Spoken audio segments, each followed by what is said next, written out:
Hey guys, so today I'm going to talk to you about client requests.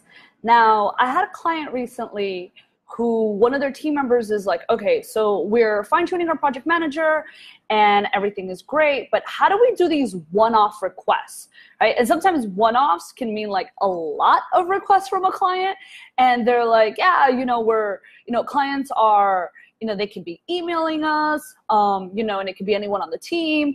So it might be the account manager, it might be the owner sometimes, because the client thinks that they're going to get an answer faster.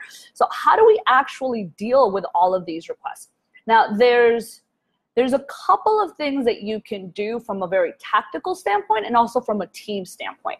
Now, in theory, for the team, you want to be able to funnel the request to the account manager, right? And one of the first things to do to kind of,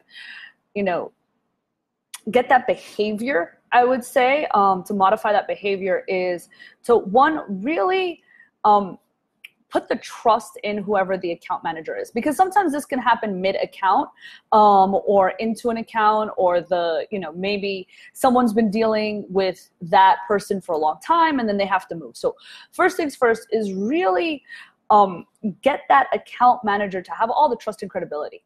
So that way the client feels comfortable sending their request to them, right? Now, there might be a ticketing system, there might be, an account management portal. If you have that, great.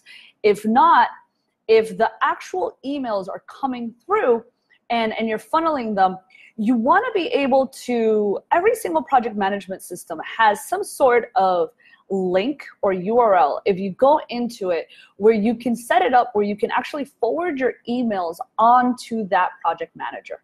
So first things first, you want to be able to technically set yourself up so that you can funnel things very, very quickly into whatever your project management system is. So from a technical standpoint, whether you're using Teamwork or Basecamp, Asana, Monday, there's a link in each of the projects where you can identify and send them to, like as if it were a contact. And then in your personal email, you can set up that contact so that it is set up as a, almost like as a person. So you can be like client requests, or you can name it something. So that way it's easy for you as you're going through your inbox. So that's kind of step, 1 and 2 is setting up your system, A, and then 2, setting up the person so that they're set up for success. Now, the second bit that you want to take a look at is actually looking at the client requests and categorizing, whether or not this request is real. Now, what I mean by that is that every once in a while, a client may come in and ask for something that's absolutely insane. And so you really want to clarify the request, and you want to make sure that the request makes sense. So, so the first things, it might be very, very clean, like, hey, we need a landing page for X, Y, and Z. We had deferred it. Now we need this, right? So it can be super, super clean. You might have all of the instructions. You may have everything. Or it can be something that's absolutely, that doesn't make any sense. Like, hey, I'm thinking about a landing page. Can you guys get one done by, within 48 hours?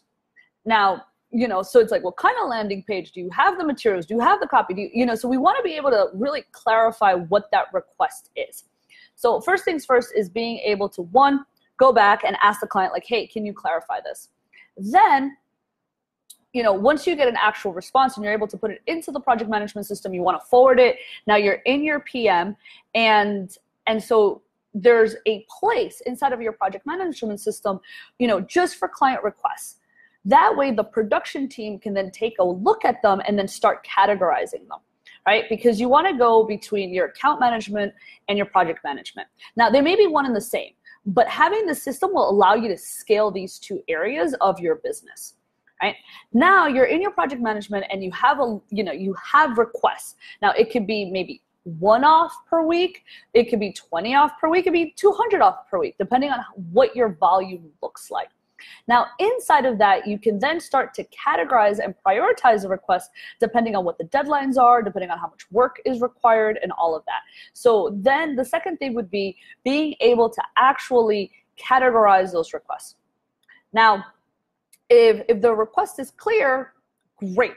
We can then ask our resources whether or not this is inside of scope or outside of scope.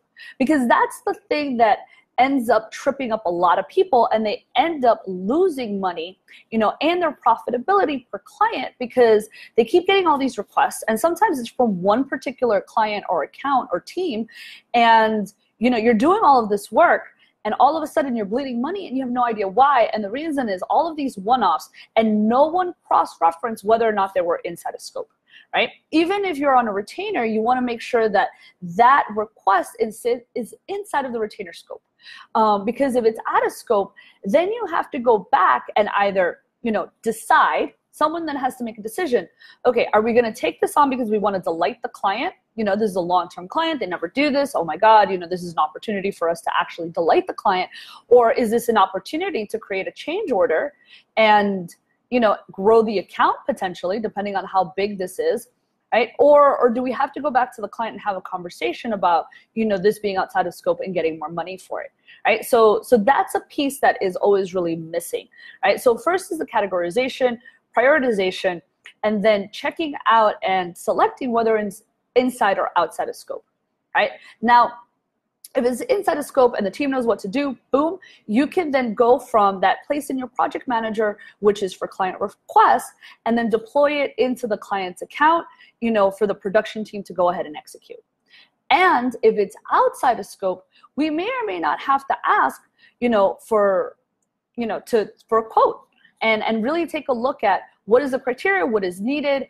We may have to go back to the client and ask for those additional instructions. So if it's that very random landing page where you had no instructions, no copy, no images, no nada, right? We have to go back there and then say, okay, are you expecting us to create all of this? Is there someone on your team? Where are the assets, right? And you basically have to onboard that new project from the client. Now, in order to do that, you may or may not have to have a conversation with whoever's doing your production or execution to say, okay, what are the parameters that are for this to be, to create a new scope for this? And then also, what is the timeline, right? Because when a client asks for something and they want it yesterday, that, may be inside of scope, and that may be totally inside the purview of what you guys are doing for that client. However, it may not be. So if it's not, and getting a clear understanding of what is the capacity of your team to actually be able to fulfill on this. So does your team have, a large capacity and it's like, you know what? Yeah, we can get it done by tomorrow. Awesome. Or you know what? Actually, we're pretty full. This is totally last minute request. We're going to have a conversation with the client and be able to set up a timeline and some deadlines that actually make sense for everybody, right? So then we need to create a sort of plan of action. And once we get the capacity, the timeline, and the estimate, we can confirm with the client and then push it out to production inside of a project management system. So I wanted to give you guys, because this comes up so many different times, of how do you deal with, one-off client requests? And there is a process inside of your entire, project management system of how to go about doing this, right? And there's a triage between your account managers, your production and execution team, and potentially whoever's doing the strategy for X, for X thing, right? Because if your one-off request is affecting the entire strategy, we want to go back and be able to cross-reference that and double check that it's matching the goals of the client, so that we can deliver something that holistically makes sense, is making them happy, is adding value, and is really helping them to achieve their goals, right? Because sometimes the client request may not be there to actually achieve their goals. And we want to be able to tell our clients that if we're looking to really fulfill upon the value of the original plan for that client. All right, guys, well, I'm going to end it there. And if you want, inside the link, I can send you sort of a schematic of what it looks like to be able to do that particular intake process. All right, well, happy Friday and ciao.